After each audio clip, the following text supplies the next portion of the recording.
Ikaw mga Domingo sa pagkabanhaw, tuig diha sa atong unang pagbasa sa buhat sa mga apostoles kinuha, kita gisultian baya ang puno si Dios gayud imantala. Si Felipe miadto sa syudad sa Samaria aron ang mga tawo sangyawan niya.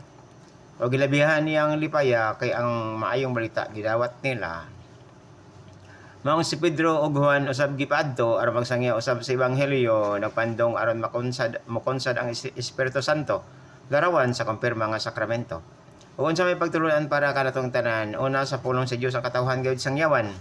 Itudlo labi na sa kabataan kay sila ang mupuli kanato kung tawagon na sa pagtaliwan.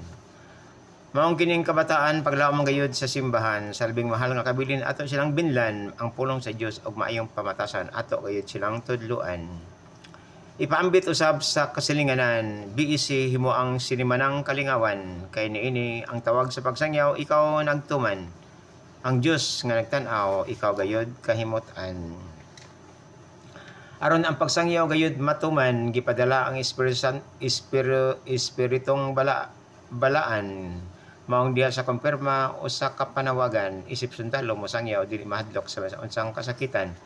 Sanglit na kita nakumpirmahan, maisog na ba kita og wala na gikahadlukan, kalipay na nato nga makadala og kaluwasan, pinagi sa pagpabuhagay sa kalibutan sa langit ng pagtulunan. Wala na kita nagpagapos sa kalibutan, mga lawas ng kalipay ato nang gibatukan, makaingon ang Espiritu Santo gayud kanako nag-uban, kay ang pagbuhat sa dautan ako namang gilikayan.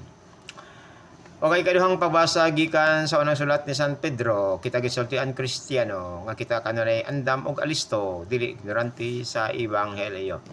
Nga kung kita pangutan-on makatubag gayud igsoon, apan tubag nga dili mapagarbuhon, hinuon puno sa pasensya o kapapapsanon. Ngaron maulawan ang mga daotan sa mayong buhat sila baslan, kay pinailang niini kita mailhan, mga anak sa Dios sa katasaan kang Kristo nga mga tinun-an. Gani angay kita maglipay kon lutoson kay pagsunod kini kang Kristo nga atong agalon, ang mahinungdanon kita maampuon og mapasayloon, larawan sa konsensyang limpyo ug malinawon. Diha usab sa atong ebanghelyo kita gisultian amigo nga ang tinuod nga higugma ni Kristo mao siya nagtuman sa iyang mga sugo o pahimangno.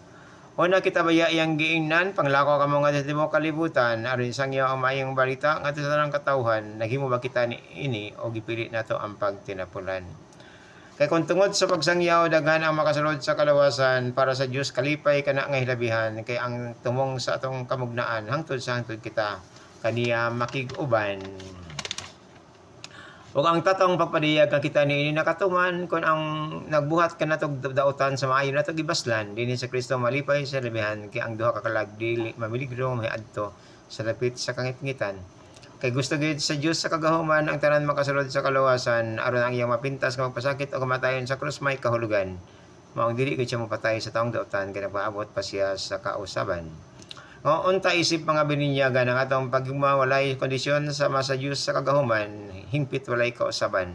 Matarong man sila nga tawo o dautan. Tugod magud kini sa usa ka dakong kamatuoran nga kitang mga tawo sa matarong ug maayong Dios gikan sa ato pa walay unta kanang hunahuna o pagbati nga dautan, kay ang atong gikanan dili man gikan sa hari sa kangitngitan. Nga sanglit gikan kita sa Dios nga maayo, ang atong buhaton kanunay maura gid unta ang matarong og husto, apan nganong mosimang magid kita Kristiyano panahon na nga tinud-an nato ang pagbag-o. Ang atong ebanghelyo karon ang konteksto niini igsoon dili kini kay ang pagsaka sa langit di madugay ato na sa ulugon kundi mga pulong sa panamilit tungod sa iyang maabot nga kamatayon. Nga bisan pa sa kasakit sa kamatayon iyan ang nakit-an naghunahuna gyapon siya sa biyaan niyang mga tinun-an nga sila di mailo kay sa kauban padad-an ay Espiritu Santo nga gikan sa amahan. Kay kun anaa na kanila ang Espiritu Santo maisog na sila og puno sa kahibalo. Sa mga malayong lugar sila na moadto aron musangyaw sa ebanghelyo ug daghan ang makasulod sa paraiso.